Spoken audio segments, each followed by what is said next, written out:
அனைவருக்கும் வணக்கம். Praise the Lord. அஸ்ஸலாமு அலைக்கும். நமது மொழியில் சொல்வதென்றால் பிறப்புக்கும் எல்லா உயிர்க்கும். அமராவதி நதியோரம், காவிரி படுகை கரையோரம் கூடியிருக்கும் கரூர் சொந்தங்களே, அன்று வெற்றி தலைவர், நேற்று தர்மத்தாயின் தவ புதல்வர், இன்று மாண்புமிகு தமிழ்நாடு முதலமைச்சர் அண்ணன் சி. ஜோசப் விஜய் அவர்கள் இதோ உங்கள் முன்னால் வருகிறார். உங்களை பார்க்க வருகிறார். வருக வருக.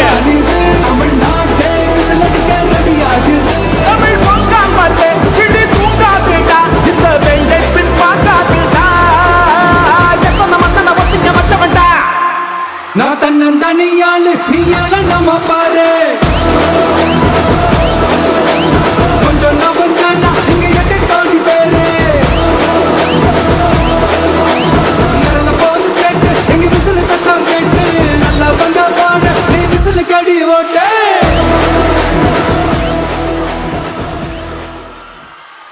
பிறந்து சிறந்த மொழிகளின் மத்தியில் சிறந்தே பிறந்த தாய்மொழியாம் தமிழ் மொழியை வணங்கும் நேரம் இது.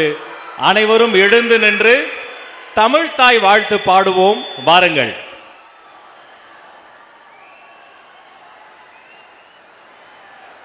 நீராறும் கடலுடுத்த நிலமடந்த கெளிலொழுகும், சீராறும் வதனமென திகழ் பரத கண்டமிதில், தெக்கணமும் அதில் சிறந்த திராவிடனல் திருநாடும், தக்க சிறு பிறை நுதலும் தரித்தனரும் திலகமுமே, அத்திலக வாசனை போல் அனைத்துலகும் இன்பமுற,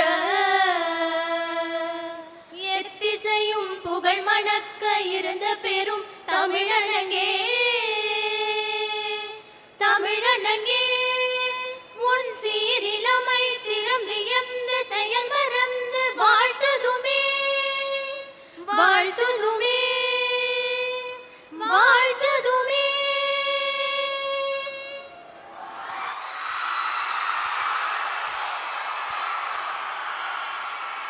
எப்போதும் தமிழை நாம் வாழ்த்துகிறோம். இன்று தமிழ்நாடே நம் தலைவரை வாழ்த்தி கொண்டிருக்கிறது. அவரை வாழ்த்தி வரவேற்புரை நல்க மாண்புமிகு பால்வளத்துறை அமைச்சர் அன்பு அக்கா விஜயலட்சுமி அவர்கள் இதோ உங்கள் முன்னால்.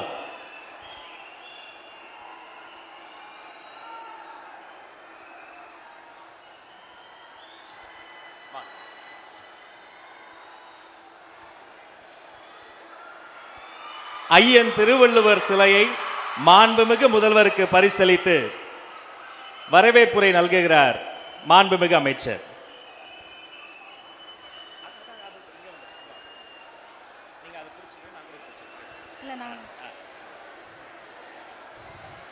அனைவருக்கும் வணக்கம்.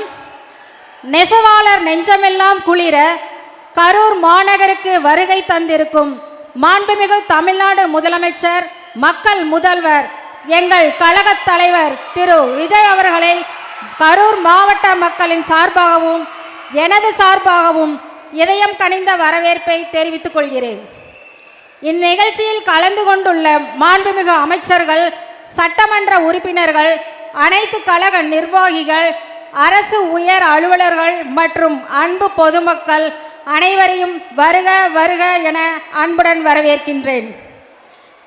மக்களின் குறைகளை நேரடியாக கேட்டு அவர்களுக்கான தீர்வுகளை உடனுக்குடன் வழங்க வேண்டும் என்ற உயரிய நோக்கத்துடன் நடைபெறும் இந்த மக்கள் சந்திப்பு நிகழ்ச்சி மக்கள் மைய ஆட்சிக்கான சிறந்த எடுத்துக்காட்டாகும்.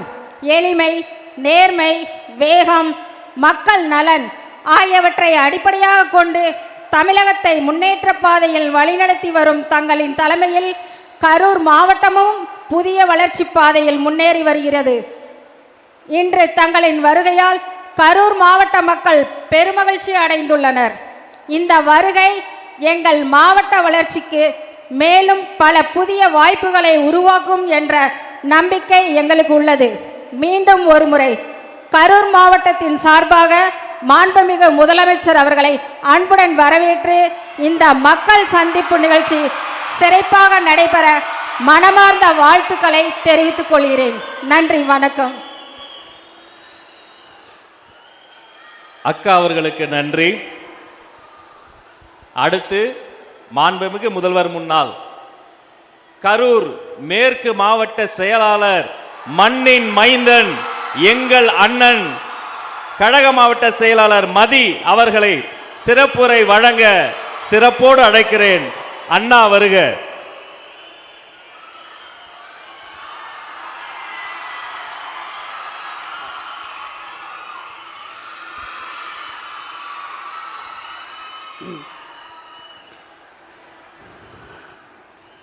தமிழ்நாட்டில் கடந்த 60-70 ஆண்டு காலமாக ஆண்ட கட்சிகளுக்கு மிகப்பெரிய ஒரு பயத்தை ஏற்படுத்தி மிகப்பெரிய ஒரு மாற்றத்தை ஏற்படுத்தி கரூர் மக்கள் மட்டுமல்லாமல் தமிழக மக்கள் முழுவதுமே பாதுகாப்பாகவும் சுதந்திரமாகவும் மகிழ்ச்சியாகவும் வாழ வைத்துக் கொண்டிருக்கும் என் தாய் தந்தை இல்லாமல் போனாலும் என் தாய் தந்தை ஸ்தானத்தில் இருந்து என்னை பாதுகாத்து வழிநடத்தி கொண்டிருக்கும் கழகத் தலைவர் மாண்புமிகு முதலமைச்சர் அண்ணன் திரு தளபதி அவர்களை கரூர் மக்கள் சார்பாக வருக வருக என வரவேற்கிறேன். மற்றும் கழக பொதுச் செயலாளர் அண்ணன் ஆனந்த் அவர்களையும் வருக வருக என வரவேற்கிறேன். மற்றும் அமைச்சர் பெருமக்கள் சட்டமன்ற உறுப்பினர் அனைவர்களையும் வருக வருக என வரவேற்று வருகின்ற 5 ஆண்டு காலம் மட்டுமல்லாமல் இன்னும் ஒரு 35 ஆண்டு காலம் கழக தலைவர்கள் தலைமையில் நம் அனைவரும் பாதுகாப்பாகவும் மகிழ்ச்சியாகவும் சிறப்பாகவும் வாழ்வோம் என்பதை உறுதியுடன் கூறிக்கொண்டு வாய்ப்புக்கு நன்றி கூறி விடைபெறுகிறேன். நன்றி, வணக்கம்.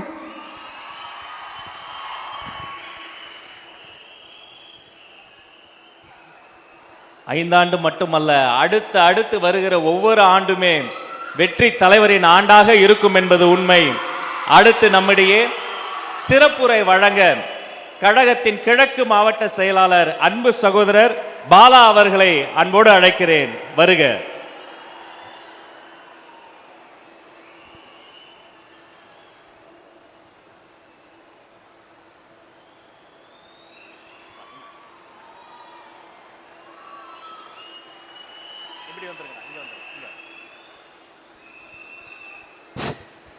பல தடைகளை தாண்டி இன்று நம் கண்முன்னால் நிற்கும் கடவுளாக தெரியும் நம்மளுடைய ஆரூர் அண்ணன், நம்மளுடைய தளபதி, நம்மளுடைய நிரந்தர முதல்வர், நம்மளுடைய கரூர் மாநகருக்கு வருகை தந்து நம்மளையெல்லாம் பெருமை சேர்த்து கொண்டிருக்கும் நம்மளுடைய தலைவருக்கு நம்முடைய கரூர் மக்கள் சார்பாக வருக வருக என வரவேற்று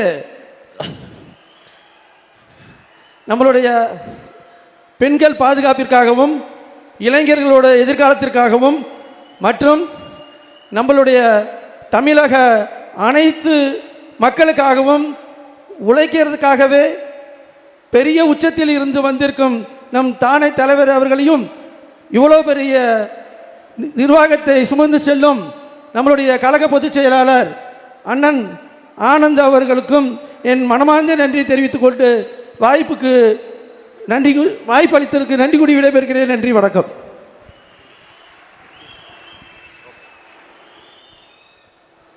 நன்றி. அவரை தொடர்ந்து அடுப்பில் வேகும் அரிசிகள் அல்ல அகிலமாலும் அரசியல் என்று சொல்லக்கூடிய சிங்க பெண்களில் ஒருவராய் நமது கிருஷ்ணராயபுரம் சட்டமன்ற உறுப்பினராய் இருக்கக்கூடிய அன்பு சகோதரி சத்யா அவர்களை வாஞ்சையோடு அழைக்கிறேன்.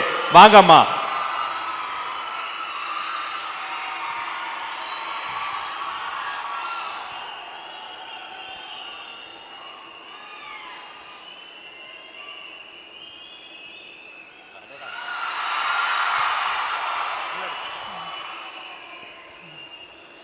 என்னை வாழ வைத்து கிருஷ்ணராயபுரம் மற்றும் வஞ்சி மாநகர கரூர் மக்களுக்கும் என்னுடைய முதற்கண் வணக்கத்தையும் நன்றியையும் தெரிவித்துக் கொள்கிறேன். அது மட்டுமல்ல, என்னை போன்ற எளியோரையும் இளைஞர்களையும் வாழ வைத்த வஞ்சி மாநகருக்கு வருகை புரிந்த நம்முடைய முதல்வர், என்னாலும் முதல்வர், எப்பொழுதுமே முதல்வர், நம்முடைய தளபதி அண்ணன் அவர்களை வருக வருக என வரவேற்கிறோம். அது மட்டுமல்லாமல் நம்மளுடைய தமிழக வெற்றி கழகம் அப்படிங்கிற இந்த மாபெரும் சக்தியை தூணாக நின்று தாங்கிக் கொண்டிருக்கும் நம்முடைய பொதுச் செயலாளர் அவர்களுக்கும் என்னுடைய முதற்கண் வணக்கத்தை தெரிவித்துக் கொள்கிறேன். ஓடுமின் ஓட உருமின் வரும் மளவும் வாடி இருக்குமாம் கொக்கு.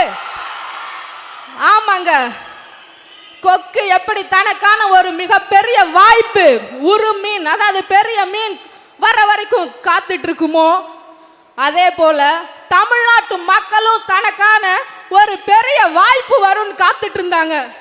அப்படிப்பட்ட ஒரு வாய்ப்பு தான் நம்முடைய முதல்வர் அவர்கள். இந்த வாய்ப்பை நாங்க எப்பொழுதும் கை நழுவவே விட மாட்டோம். அப்படித்தாங்க. ஆமாங்க, நாங்க தேர்தல் பிரச்சாரத்தின் போது நிறைய ஊர்களுக்கு போனோம். நாங்க பல கேள்விகளை கேட்டோம். ஒரு வினாவுக்கு ஒரு பதில் தான் இருக்கும் இல்லைங்களா? பல வினாக்களுக்கு பல பதில் இருக்கும். ஆனா இங்க நாங்க தேர்தல் பிரச்சாரத்தப்ப கேட்கிற பல கேள்விகளுக்கு, மக்கள் கிட்ட கேட்ட பல வினாக்களுக்கு அவங்க கொடுத்தது ஒரே ஒரு பதில் தான். என்ன பதில்? பெண்களுக்கு பாதுகாப்பு வேண்டும் அப்படின்னு நீங்க நினைச்சீங்கன்னா நீங்க வாக்களிக்க வேண்டிய ஒரே ஒரு சின்னம். கேட்கல, சத்தமா விசில். குழந்தைகளுக்கு தரமான கல்வி வேணும்னு நினைச்சீங்கன்னா நீங்க வாக்களிக்க வேண்டிய ஒரே ஒரு சின்னம் விசில். இளைஞர்களுக்கு வேலை வாய்ப்பு வேணும்னு நினைச்சீங்கன்னா நீங்க வாக்களிக்க வேண்டிய ஒரே ஒரு சின்னம் விசில். சிறப்பு மக்களே, அருமை. இதுதாங்க. இதே போல இன்னும் பல கேள்விகள் இருக்கு. ஆனா கேட்ட கேள்வி எல்லாத்துக்குமே கிடைச்ச ஒரே ஒரு பதில் விசில் விசில் விசில். நம்ம தளபதிக்கு பாரதியாரோட ஒரு அருமையான வரி எப்பவுமே பொருந்தும் இல்லைங்களா? பல வேடிக்கை மனிதரை போல நான் வீழ்வேன் என்று நினைத்தாயோ, தேடி சோறு நிதம் தின்று பல சின்னஞ்சிறு கதைகள் பேசி மனம் வாடி துன்பமிக உழன்று பிறர் வாட பல செயல்கள் செய்து நரை கூடி கிழப்பெருவம் எய்தி கொடுங்கூற்றுக்கு இரையான பின் மாயும் பல வேடிக்கை மனிதரை போல. மக்களே, அடுத்த வரி, நான் வீழ்வேன் என்று நினைத்தாயோ. அப்படிப்பட்ட அருமையான பாரதியாரின் வரிகளுக்கு சொந்தக்காரர் தான் நம்முடைய தமிழக முதல்வர். பல்வேறு போராட்டங்களை கடந்து இன்னைக்கு எல்லாருமே வெற்றி என்னும் வாகை மலரை சூடுவதற்கு காரணம் நம்முடைய ஒரே ஒரு முகம், தளபதி அவர்கள் மட்டும்தான். இந்த முகம் எப்பவுமே நம்ம தேடி வந்துட்டே இருக்கும். மக்களுக்கான நல்லதை மட்டுமே செய்யும். நல்லாட்சி, மக்களாட்சி, இது எல்லாமே வேணும்னு நம்ம நினைச்சதுனால நமக்கு கிடைச்ச ஒரு அற்புதமான வாய்ப்பு தான் நம்முடைய தமிழக முதல்வர். இந்த வாய்ப்பை நாங்கள் எப்பவுமே நழுவ விட மாட்டோங்கண்ணா. எனக்கு இந்த வாய்ப்பளித்த உங்கள் எல்லாருக்குமே ரொம்ப ரொம்ப நன்றியை தெரிவிச்சுக்கிறேன். பணநாயகம் தோற்றது, ஜனநாயகம் வென்றது.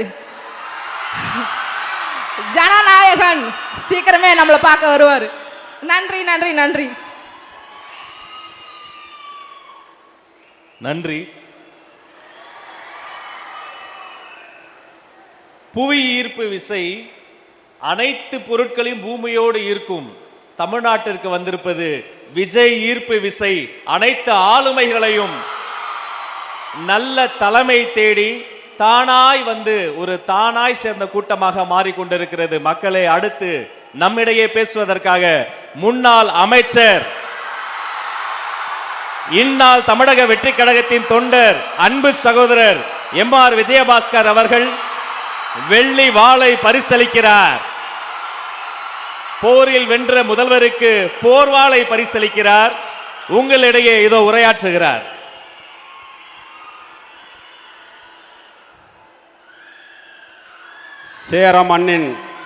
சேர மன்னனின் தலைநகராக விளங்கிய வரலாற்று சிறப்புமிக்க இந்த கரூர் மாநகருக்கு சென்ற ஆண்டு செப்டம்பர் மாதம் ஒரு கட்சியினுடைய தலைவராக வந்த தளபதி அவர்கள் இன்று கரூர் மண்ணிலே தமிழகத்தினுடைய முதலமைச்சராக காலெடுத்து வைத்திருக்கிறார். அவரை கரூர் மாவட்ட மக்கள் சார்பாகவும் என்னோடு இந்த இயக்கத்திலே தங்களை அர்ப்பணித்துக் கொண்ட கழகத்தினுடைய நிர்வாகிகள் சார்பாகவும் வருக வருகவென்று வரவேற்று தமிழகத்திலே ஒரு புரட்சியை ஏற்படுத்திய தலைவன் புரட்சி தலைவர் MGR 1972 இயக்கம் ஆரம்பித்த பொழுது அரசியல் நோக்கர்கள் சொன்னார்கள், விசில் அடிக்கிறவங்களை வச்சுக்கிட்டு அரசியல் கட்சியை நடத்த முடியுமா என்று கேட்டார்கள். அதற்கு பதில் சொல்லிய தலைவர் புரட்சி தலைவர் MGR 1977 ஆட்சிக்கு வந்த பொழுது சொன்னார்கள், அவர்களால் பொறுக்க முடியவில்லை. அவர்கள் சொன்னார்கள், திரையுலகிலே இருந்து வந்தவருக்கு ஆட்சி நடத்த தெரியுமா என்று சொன்னார்கள். ஆனால் அதே புரட்சி தலைவர் MGR தான் இருக்கின்ற வரை 3 முறை தமிழகத்தினுடைய முதலமைச்சராக இருந்து சரித்திர சாதனை படைத்து இந்தியாவையே திரும்பி பார்க்க வைத்த தலைவர். அதே போலதான் இப்பொழுது புரட்சி தலைவருடைய அன்பும் மாண்புமிகு புரட்சி தலைவி அம்மாவுடைய வீரமும் ஒன்று சேர்ந்த தலைவராக நம்முடைய புரட்சி தளபதி நம்முடைய தமிழக முதலமைச்சர் அவர்களை தமிழகம் மட்டுமல்ல இந்தியாவே உற்று நோக்கி கொண்டிருக்கிறது. தளபதி அவர்களே, உங்களை காண கரூர் மக்கள் மட்டுமல்ல தமிழக மக்களே தவம் கிடக்கிறார்கள். இங்கே இருக்கின்ற இளைஞர் பட்டாளம் இன்றைய இருக்கின்ற இளைஞர் பட்டாளம் மட்டுமல்ல, இன்னும் வரக்கூடிய இளைஞர் பட்டாளமும் சேர்ந்து வரக்கூடிய இளைஞர் பட்டாளமும் உங்கள் பின்னால் தான். ஒரு சின்ன பையன் என் பேரன் கேட்குறான், இவ்வளோதான் இருக்கிறான். நான் போன நேற்று, தாத்தா எங்க கட்சிக்கு வந்துட்டீங்களாமல்லங்கிறான். என்ன வயசு? 3 வயசு இருக்கும். தாத்தா எங்க கட்சிக்கு வந்துட்டீங்கிறான். இன்னொரு பையன் கேட்குறான், ரோட்டில் போகிறேன், மாமா எங்க தளபதி கட்சிக்கு வந்துட்டீங்களாமல்ல, வாங்க வாங்க அப்படிங்கிறான். அதனால தான் சொல்றேன், இனிமேல் தளபதி ஆட்சி தான் தமிழகத்தில், என்றுமே தளபதி ஆட்சி தான்.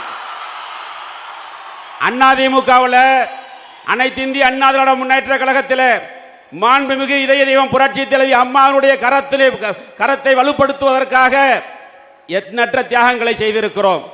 அவரை நிரந்தர கழகத்துடைய நிரந்தர பொதுச் செயலாளர் என்று சொன்னோம். அதே போலதான் இதே மேடையிலே சொல்கிறேன், தமிழகத்தினுடைய நிரந்தர முதலமைச்சர் நம்முடைய தளபதி அவர்கள். இயக்கம் ஆரம்பித்து 2 ஆண்டுகளில் தமிழகம் மட்டுமல்ல இந்தியாவையே திரும்பி பார்த்த வரலாறை படைத்த தலைவர் நம்முடைய தளபதி அவர்கள். அவர்களுக்கு முன்னால் ஆட்சிக்கு வந்திருக்கிறார். ஆனால் இதற்கு முன்னர் ஆட்சியில் இருந்த தீய சக்தி திமுக விடியலை தருகிறேன்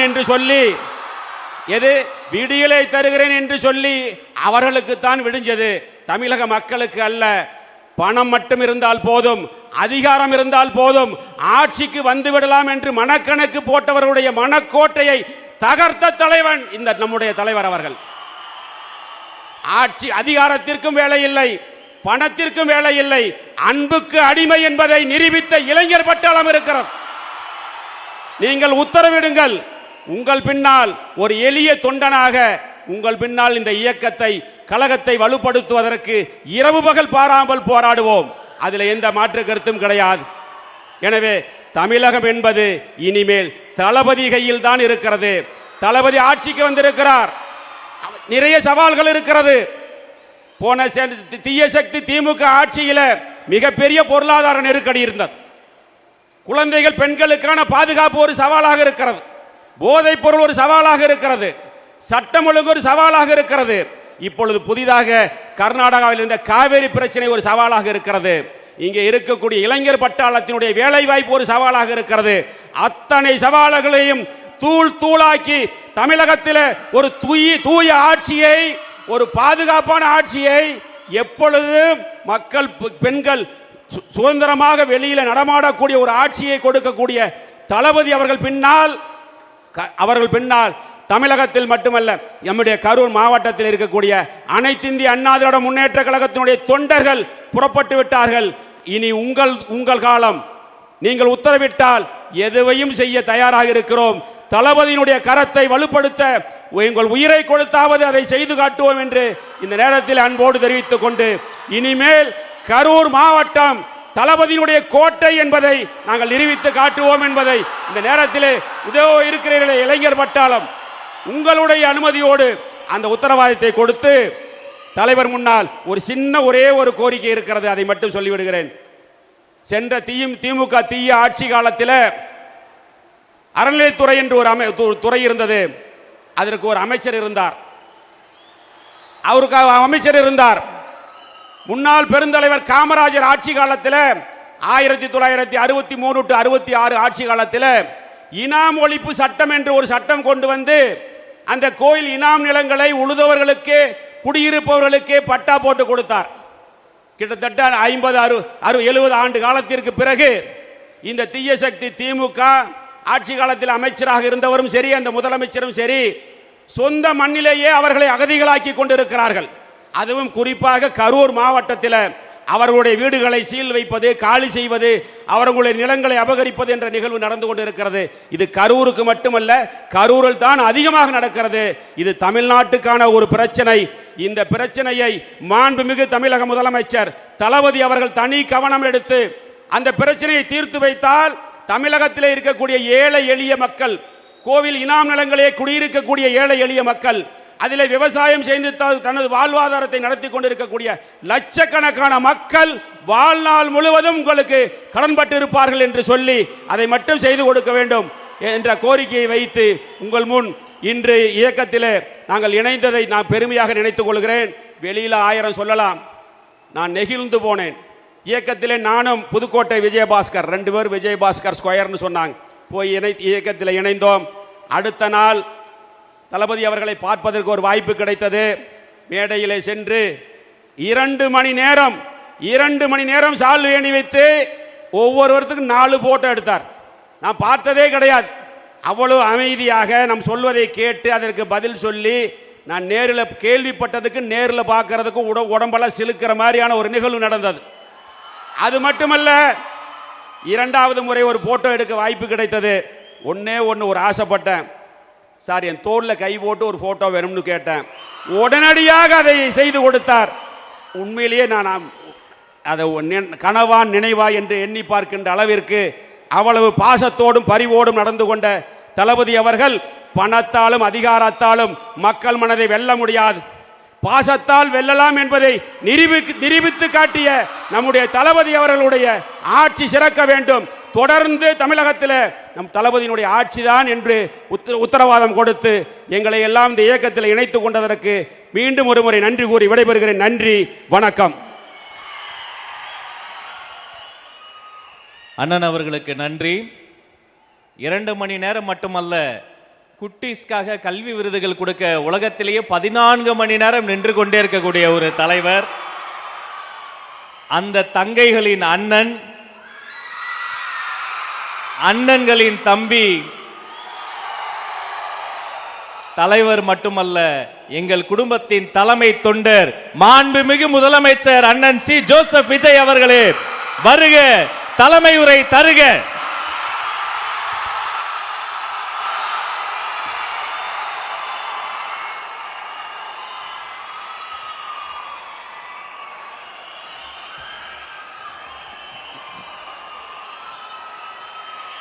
என் நெஞ்சில் குடியிருக்கும்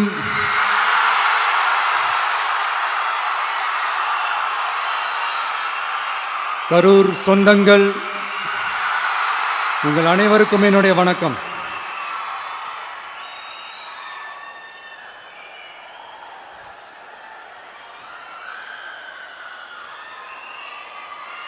ஒரு மனுஷன் லைஃப்பில் எவ்வளோ பெரிய ஒரு உயரத்துக்கு போனாலும்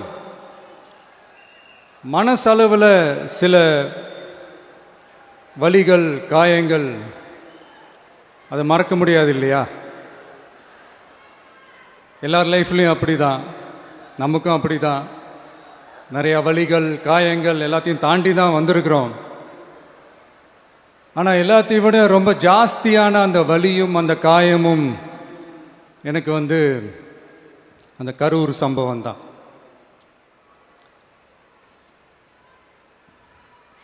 மக்களை சந்திக்கணும், மக்கள் பிரச்சனைகளை எடுத்து பேசணும். அதுக்காக தான் அந்த மக்கள் சந்திப்பு பயணத்தை தொடங்கி திருச்சி, அரியலூர், நாகப்பட்டினம், திருவாரூர், நாமக்கல், கரூர் அப்படின்னு சொல்லிட்டு போயிட்டு இருந்தோம்.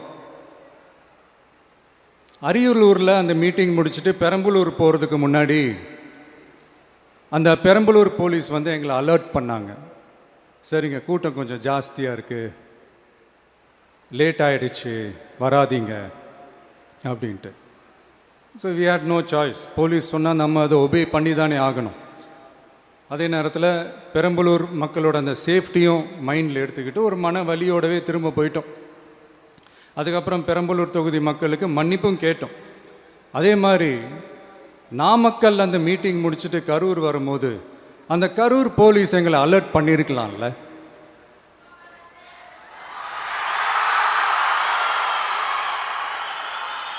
இல்லை சார், இங்கே எதிர்பார்த்ததை விட கொஞ்சம் கூட்டம் அதிகமாக இருக்குது, கண்ட்ரோல் பண்ண முடியல, வராதீங்க. அண்ட் போலீஸ் நினச்சா அவங்க அந்த மீட்டிங்கே கேன்சல் பண்ணலாம். ஏதோ தப்பாக இருக்குது, ஏதோ தப்பாக தோணுது அப்படின்னு நினச்சிட்டாலே they have all the rights to cancel the meeting. எங்ககிட்ட கேட்கணும்லாம் ஒன்றும் அவசியமே கிடையாது. ஆனால் அதையெல்லாம் எதுவுமே செய்யாமல் அந்த ஹைவேல இருந்து அந்த ஸ்பாட்டுக்கு போலீஸே எங்களை உள்ளே கூட்டிகிட்டு வந்து விட்டு அந்த நாடகம்லாம் இருக்கு பாருங்க.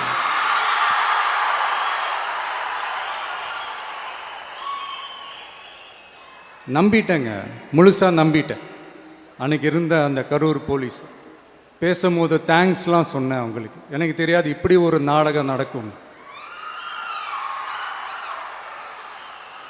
இதுக்கெல்லாம் யார் காரணம்?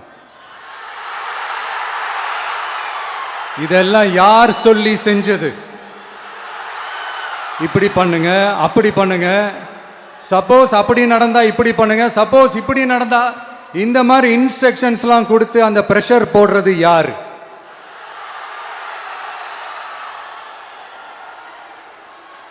அந்த சம்பவத்தில் நம்ம யாரெல்லாம் இழந்திருக்கோம் தெரியுமா? ஒரு டிவியில் என் படமோ பாட்டோ வந்துச்சுன்னா, அம்மா விஜய் மாமா, அம்மா விஜய் மாமா அப்படின்னு சொல்லி அவங்க அம்மா கிட்ட சிரிச்சுக்கிட்டு அந்த டிவி ஸ்க்ரீனை போய் தொட்டு முத்தம் கொடுத்துக்கிட்டு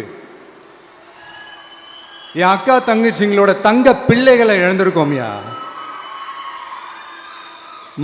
மழலை கூட சரியா வராதப்போ ஒரு பேப்பர் மேகசினில் என் ஃபோட்டோவை பார்த்தா அது சிரிச்சுக்கிட்டு அந்த கள்ளங்கபடம் இல்லாத அந்த சிரிப்பு, அந்த கடவுள் மாதிரி இருக்கிற அந்த பச்சை பிள்ளைங்களை இழந்திருக்கோம்யா. என் அக்கா தங்கச்சி அண்ணன் தம்பி குடும்ப உறவுகளை இழந்து அந்த வலியோட இருக்கிற என்ன நீங்க ஏளனமா பேசுறீங்களா? என் மேல பழிய தூக்கி போடுறீங்களா? இப்படி ஒரு சம்பவம் நடந்துருச்சு. இது ஏன், எதனால, அதுக்கான பின்னணி என்னன்ட்டு அந்த வலியோட வீட்டில் உட்கார்ந்துட்டு இருக்கிறேன். ஓடி ஒளிஞ்சிட்டான்னு வர சொல்றீங்களா? வாயின்னு முன்ன இருந்தா என்ன வேணாலும் பேசுவீங்களா?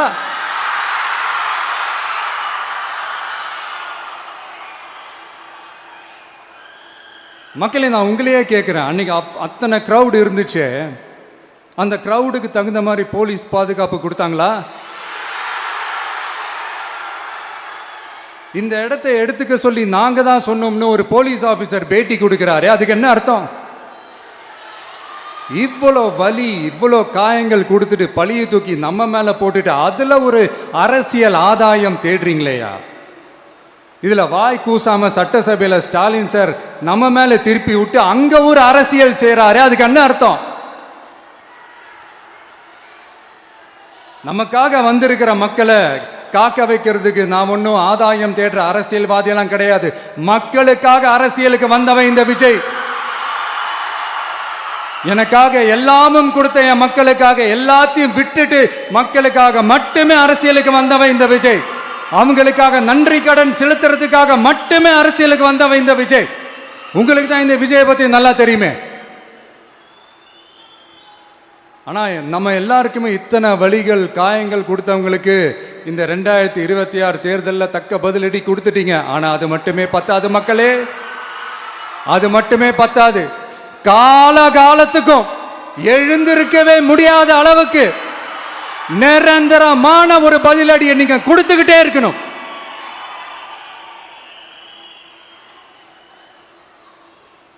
இப்படிலாம் பண்ணா நான் மக்களை விட்டு ஓடிடுவேன் நினைப்பா?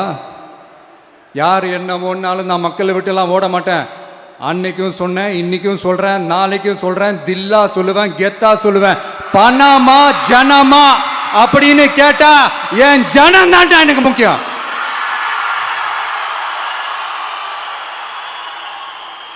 மக்களே, உங்களை விட எனக்கு இந்த காசு பணம் முக்கியமா என்ன? இவ்வளோ குறைகள் நம்ம மேல சொல்றாங்களே, இப்ப நான் சொன்ன மாதிரி அவங்களால ஓப்பனா சொல்ல முடியுமா? அந்த தில்லு இருக்கா, திராணி இருக்கா? ஒரு கிடையாது. ஆனா நம்ம மக்கள் அமைச்சு கொடுத்த நம்ம அரச குறைகள் மட்டும் டிசைனா மாடலா குறைகள் மட்டும் சொல்லுவாங்க. ஒவ்வொரு டிபார்ட்மெண்ட்லயும் அந்த பார்ட்டி ஃபண்ட், அந்த கட்சி நிதின்ற பேர்ல அடிக்கிற கொள்ளையெல்லாம் இந்த தீய சக்தியா இருக்கட்டும், தீந்து போன சக்தியா இருக்கட்டும், ரெண்டு பேரும் மாறி மாறி இதே தான் செஞ்சிட்டு இருக்கிறாங்க. இதுல ஒரு ஹைலைட் காமெடி என்னன்னா, சட்டசபையில் பேசும்போது பார்ட்டி ஃபண்டுன்னு தான் சொன்னேன். அது எந்த பார்ட்டி, என்ன ஃபண்டு, யாரு, என்ன பேரு எதுவுமே சொல்ல. பார்ட்டி ஃபண்டுன்னு சொன்னவனை எடுத்தாங்க பாருங்க ஒரு ஓட்டம். எனக்கே ஃபர்ஸ்ட் புரியல, ஏன்பா ஓடுறாங்க? அப்படி என்ன நம்ம இப்போ சொல்லிவிட்டோம்? அதான் அந்த குற்றமுள்ள நெஞ்சுக்கு தான் குறுகுறேங்கும். இது எப்படி இருக்கு தெரியுமா? எங்க அப்பா பீரோக்குள்ள இல்லை, எங்க அப்பா பீரோக்குள்ள இல்லை அப்படின்னு சொல்ற மாதிரி. ஐயோ, ஏன் கேட்குறீங்க? இவங்களோட செம்ம கூத்தா இருக்குங்க, செம்ம ஃபன்னா இருக்கு. சென்னையில் ஒரு பாலம் கட்டுறதுக்காக நார்மலாக ஆகிற செலவை விட அதிக செலவில், கிட்டத்தட்ட டபுள் மடங்கு செலவில் ஒரு டெண்டர் ஒன்று விட்டுருக்குறாங்க. அதையெல்லாம் தோண்டி எடுத்து அதெல்லாம் இப்போது கண்டுபிடிச்சி கேன்சல் பண்ணியிருக்கிறோம். இன்னும் எத்தனை கோடி ஊழல், எத்தனை லட்சம் குடல் தோண்ட வருமோ எங்களுக்கே தெரில. ஒவ்வொரு முகமுடியாக கிழியுது. ஐயோ, இந்த விஜய் ஒவ்வொரு கதையா எடுத்து வெளியில விட்டுருவான் போலேன்ட்டு திரும்புற பக்கம்லாம் கதறல் கதறல் கதறல், காதலேருந்து ரத்தம் வராத குறை. ஆமா, இப்படி ஊழல்லே ஊறி போனவங்க இப்படிதான் இருப்பாங்க. இந்த 50-55 நாட்கள்ல அங்க செஞ்ச சில விஷயங்கள்லாம் சட்டசபையிலே எடுத்து சொன்னேன். பட் இங்க ஒரு சில விஷயங்கள் சொல்லணும்னு நினைக்கிறேன். இந்த மின்சாரத்துறையில் இதுக்கு முன்னாடி போட முடியாமல் இருந்த அந்த பதவி உயர்வை இப்போ தான் எங்களால் போட முடிஞ்சது. அதுக்காக ஒரு அக்கா அழுதுகிட்டே ஒரு நன்றி சொன்னாங்களே, அதெல்லாம் அவங்க கண்ணில் படாதே அந்த வீடியோலாம், குறை சொல்கிறவங்களுக்கு. அடுத்து லஞ்சம்லாம் ஒழிக்க முடியாது, ஊழல்லாம் ஒழிக்க முடியாது, அதெல்லாம் பிளட்டிலேயே ஊறி போய் இருக்கு அப்படின்னு சொன்னவங்க போய் ஒவ்வொரு கவர்மெண்ட் ஆஃபீஸாக பாருங்க, ஒரு பைசா லஞ்சம் இல்லை, ஒரு பைசா ஊழல் இல்லை, வேலையெல்லாம் சும்மா டக்கு டக்கு டக்குன்னு நடக்குது.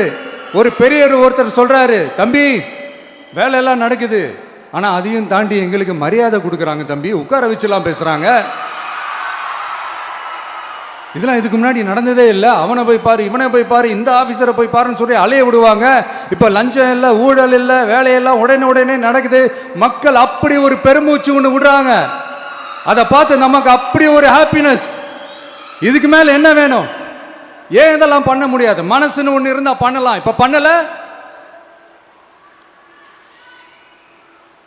அதே மாதிரி இந்த L&T நிறுவனத்தோட 18,600 crore 3 திட்டங்கள் அந்த ஒப்பந்தம், அந்த கையெழுத்து போட்டிருக்கிறோம்.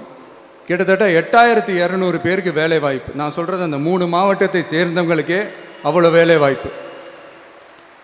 குறுவை சாகுபடிக்காக 134 கோடியில் அந்த சிறப்பு தொகுப்பு திட்டம் அறிவிச்சிருக்கிறோம் நம்ம விவசாயிகளுக்காக. இப்போவும் சொல்கிறேன், நம்ம விவசாய பெருமக்களே, உங்களோட இந்த அரசு கூடவே நிற்கும். பெண்கள் பாதுகாப்புக்காக சிங்கப்பெண் அதிரடி படை, அது உங்களுக்கு நல்லாவே முன்னாடியே தெரியும்.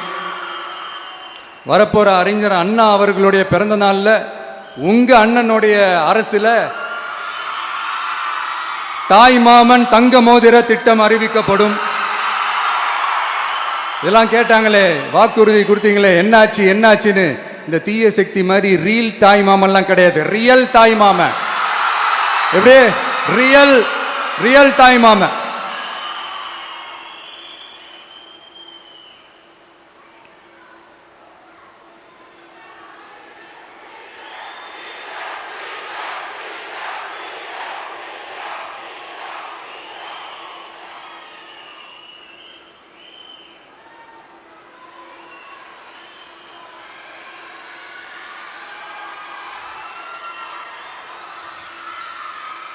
இந்த தீய சக்தியை பற்றி, அவங்க நிர்வாகத்தை பற்றி ஒரு வெள்ளை அறிக்கையை ஒன்று வெளியிட்டோம்ல, அது ஷார்ட் அண்ட் ஸ்வீட்டாக சொல்லணுன்னா, ஒரு ஓட்ட பாத்திரத்துக்குள்ளே தண்ணி ஊற்றிக்கிட்டே இருந்திருக்கிறாங்க.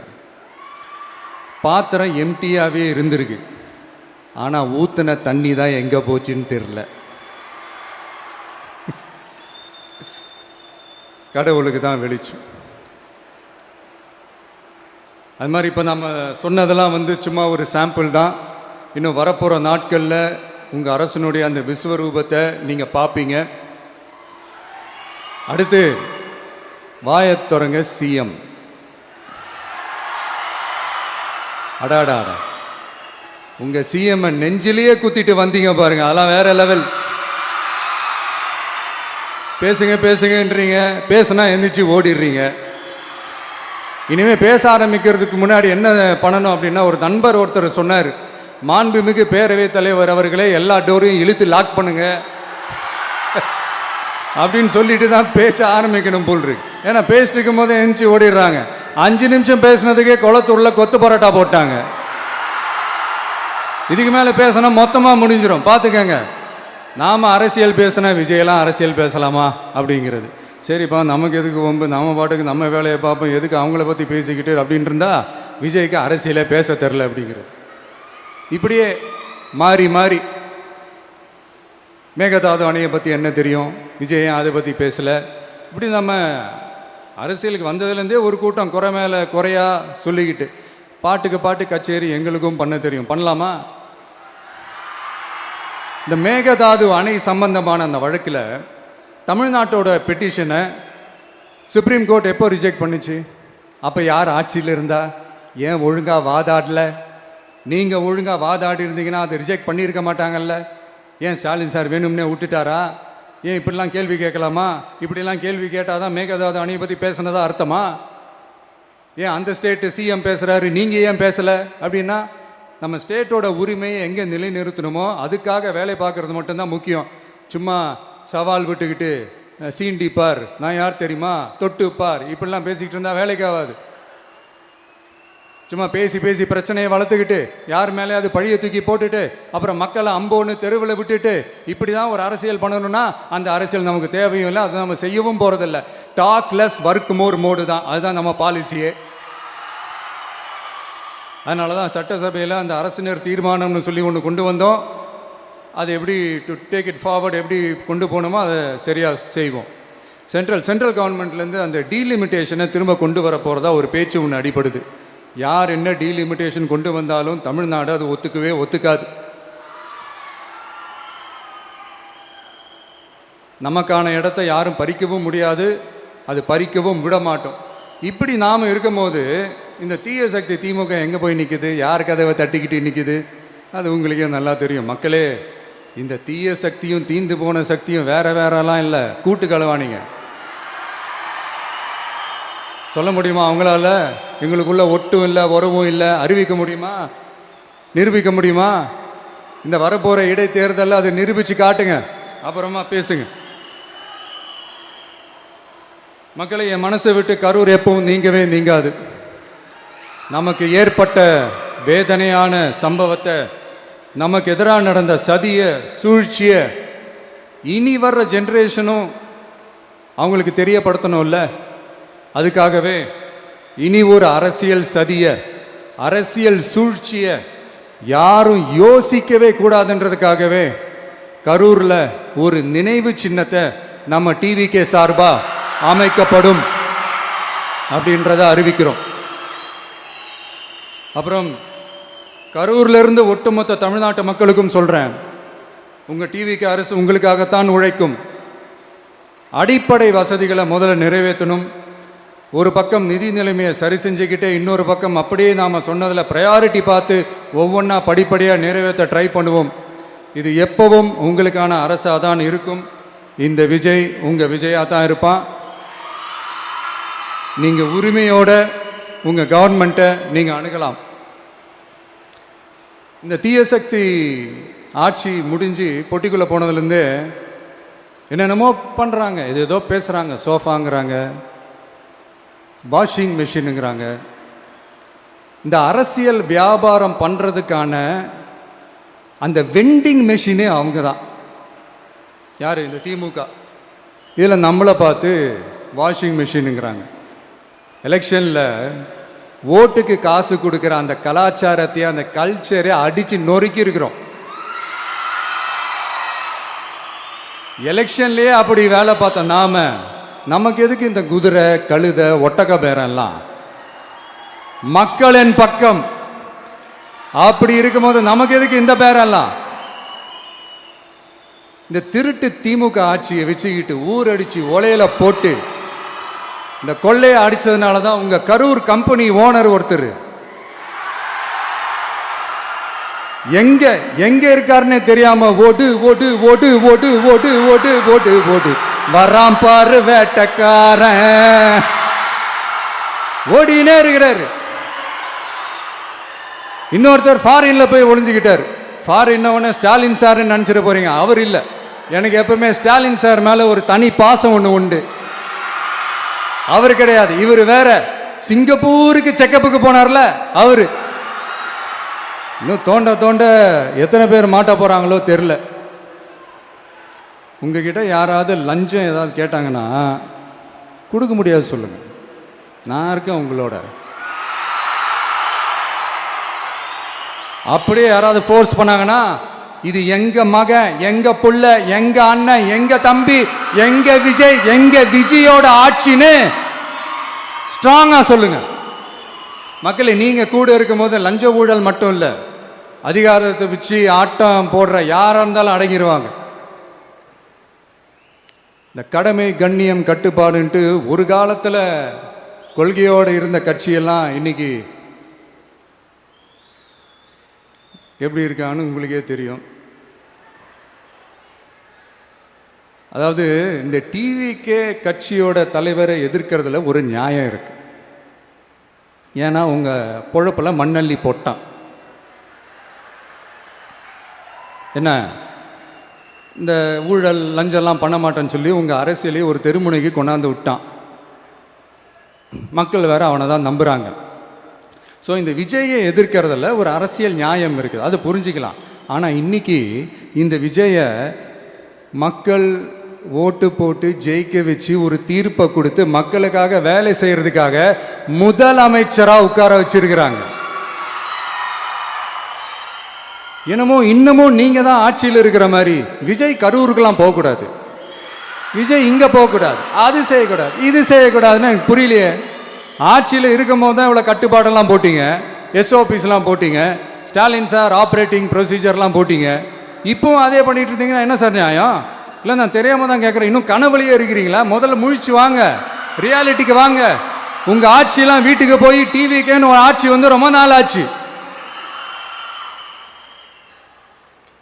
ஒழுங்கா படி என்று சுப்ரீம் கோர்ட் ஓங்கி மண்டேலியே நறுக்கு நறுக்கு நறுக்கு என்று செம்மட்டியாலே அடிச்சும் இந்த திமுக முழிச்சிக்கல அப்படின்னா அப்ப கொஞ்சம் கஷ்டம்தான். வெற்றி தோல்வியெல்லாம் அரசியல சகஜம் சார். அதுக்காகலாம் வெறி பிடிச்சி இந்த பதவி வெறி பிடிச்செல்லாம் அலைய தேவையில்லை. நல்ல விதமாகவே சொல்கிறேன். நியாயமான அரசியல் பண்ணுங்க. ஓ, அதுதான் உங்களுக்கு தெரியாதுல்ல? இந்த தீய சக்தி திருத்தவும் முடியாது, அவங்களா திருந்துவாங்கன்னு பார்த்தா அதுவும் நடக்க போறதில்ல. அதனால வரப்போற இடைத்தேர்தலில் மக்களே, இந்த தீய சக்தி திமுகவை நல்லா வெச்சு வெளுத்து விடுங்க. கான்பிடண்டா இருங்க மக்களே, நல்லதே நடக்கும், வெற்றி நிச்சயம். மீண்டும் சந்திக்கும் வரை நன்றி, வணக்கம்.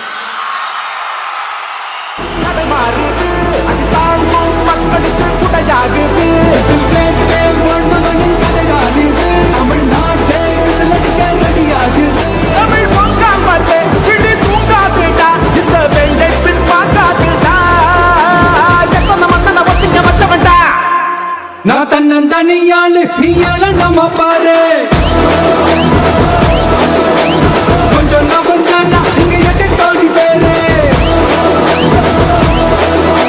நிரல போது ஸ்டேட் எங்க விசில் சத்தம் கேட்டு, நல்லா வந்த பாட நீ விசில் கடி ஓட்டு.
உங்க விஜய் நான் வர